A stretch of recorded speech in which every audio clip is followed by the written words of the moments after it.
البرز غانم عابد شروع و کار اولهی و سربازی کود گل مدازه به حسب کن برز غانم تو گل بخیراتی خوشحال موس پیدا باش دست بی که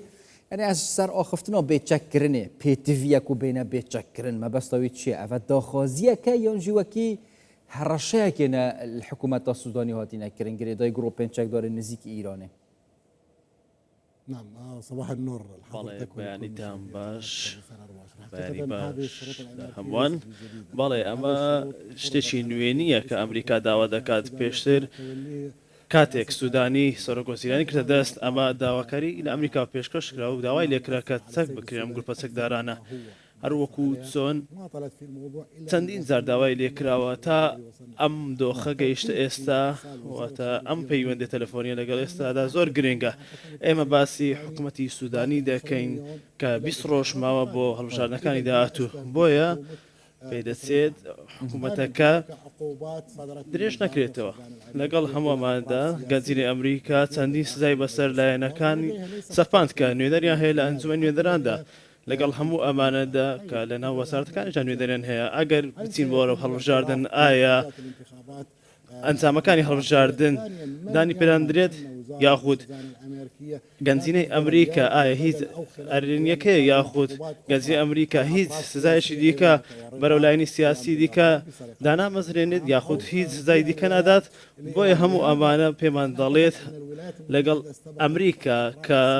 دەیەوێت سزای دیکە بەسەر لایەنەکان بسەپێنێت کە ئێوە هەڵبژاردنتان هەیە لە یاسەدا ئێمە ڕاستی نابین کە حکوومەت پێک بهێندرێت یاخود ئەنجومەن نوێنەران پێک بهێندرێت ئەگەر چەکەکان لە دەست میلیشیاکان دانەندرێت یاخود میلیشیاکان چەک دانەنێن ئەمریکا ئەمە داواکاریەتی حکوومەت یاخود ئەمریکا دەوێت لەگەڵ حکوومەت عێراق کار بکات لە ڕووی ئابوووریەوە هەروە لە ڕووی گەشتسەرنەوە بۆیە ناوێت گروپە چەکدارەکان بمێنێت لەگەڵ هەموو ئەمادا ئەگەر گروپە چەکدارەکان بمێنێن ئەم پەیوەندیان بەرەت پێ نادرێت بۆیە ئەگەر باس لە ڕاکێنراوی وەزارەتی یاخود عێراق بکەین لەبارەی هەردوو پەیوەندی تەلەفۆنیەکە کە باس لەوە دەکرێت ئیتر دەبێت چەکەکان دابدرێت کە دەبینین هەڕەشە هەیە ئەگەر حکوومەتی عێراق چەکەکان لەدەست میلیشیاکان دادرێت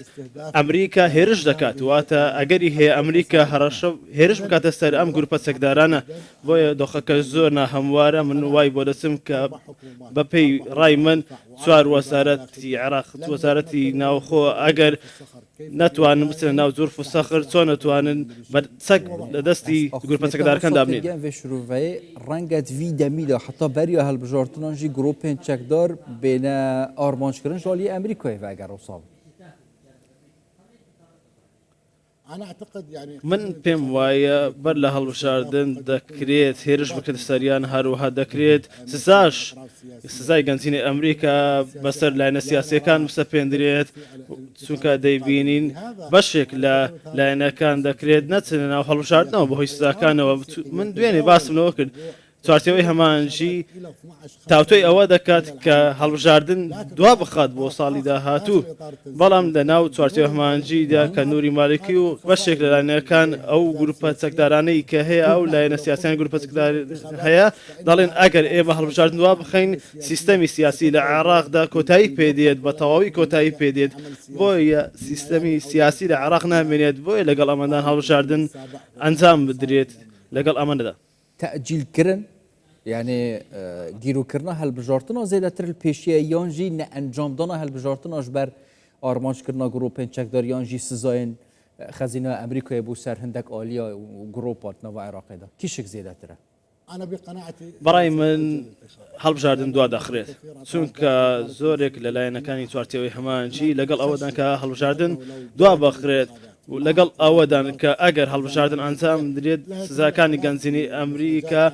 ئەنجامی هەڵبژاردندانی پێدا ناندرێت بەهۆی ئەو سزایەنەوە لە ڕووی نێودەوڵەتیەوە هیچ دان بەم هەڵبژاردن داناندرێت ناتوانێت حکوومەت پێک بهێنرێت بۆیە حکوومەتی سوودانی کاتێک پێێنرا ساڵێک پێچ و کاتێک کە سوودانی دیاریکرا حکوومەت دیاری کرا بۆیە ئێمە ناکۆچی زۆر هەیە لە نێوان چوارچێوەی هەمانجی لە نێوان نووری مالکی لە نێوان سوودانی لەگەڵ ئیسماعیل قانی ئامادەیەکی باشی هەیە دوێنێ لە بەغدا بووە کە ئەم ناکۆچیانەی وەلاوە ناوە کۆبوونەتەوە کە عێراق لە ژێر هەڕەشەی ئەوەدایە چەندین ڕووداوی نەخواسا ڕووبدا لە کەربەلا و لە بەغدا کە کوشتن ڕووبدات هەروەها بەڕێز مەحمەد خەلیل نووسینگەی مەحمەد خەلیل سوتێنرا هەموو ئەم ئاماژانە بۆ ئەوەن کە میلیشیاکان هەڕەشەن بۆ هەڵبژاردن کە ناکۆچی لە عێراق ڕوودات کە دۆخەکە بەرەو ناهەمواری دەڕواز ئەگەر لەگەڵ هەموو ئەمانەدا ئەمریکا هەڕەشەی لەسەر عێراق دەکات. بابەتێ پاشخستنە هەڵبژاردناندا دێ چ چێ بێت و بەرژەوەندیە کێدایە پاشخستن يعني سبق لي حكومة ئەگەر باس لە حکوومەتی نورمالکی بکەین لە 2013دا کاتێک هەڵبژاردن دواخرا لە دوو پارێزگادا لە ئەمبار و لە مووسڵ دواخرا کاتێک دەوت دۆخی ئەمنی ناهەموارە لە کۆمسیۆندا بڕیارێک دەرچوو بۆ ئەوەی هەڵبژاردن دوا بخرێت دەکرێت کۆمسیۆن ئێستا بڵێت هەڵبژاردن دوا دەخرێت لەلایەن کۆمسیۆنەوە کە حکوومەتی سوودانی حکوومەتێکی فریاگوسەر دەبێت حکوومەتێکی محمود بەڕێز محمود مەشەدانیش باسی لەوە کرد کە دەکرێت بەرەو هەڵبژاردن نەڕۆین یاخود دەکرێت هەڵبژاردنی پێشوەختەش بکرێت کاتێک باس لەوە دەکەین لە ڕۆژانی داهاتوودا ئەگەری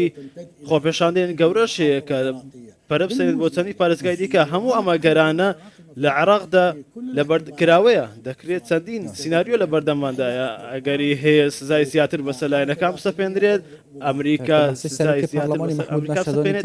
سەفا مەشهدانی و تیرورکردنەوەی هاتە بیرا من چکی یعنی دیسەژی داخوایانی هەبینە 5 کەس هاتی نەگرتن ڕەوش بخۆژی نە ئارامە بۆ ئەنجامدانە هەڵبژاردنە ژالیە ئەو لە هیڤەتنەوە عێراقیدا یعنی تیرورکردن هەنە تە بەحسێ سوتاندنە نووسینگا محمد خەلیل کرد یعنی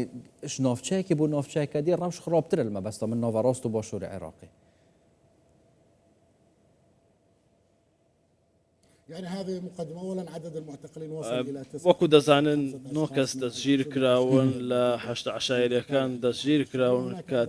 سەر بە 8 شعبین هەروە چەند کەسێکی دیکەش دەستگیر کراون هەروەها زەینەب عروادی ئەویش کە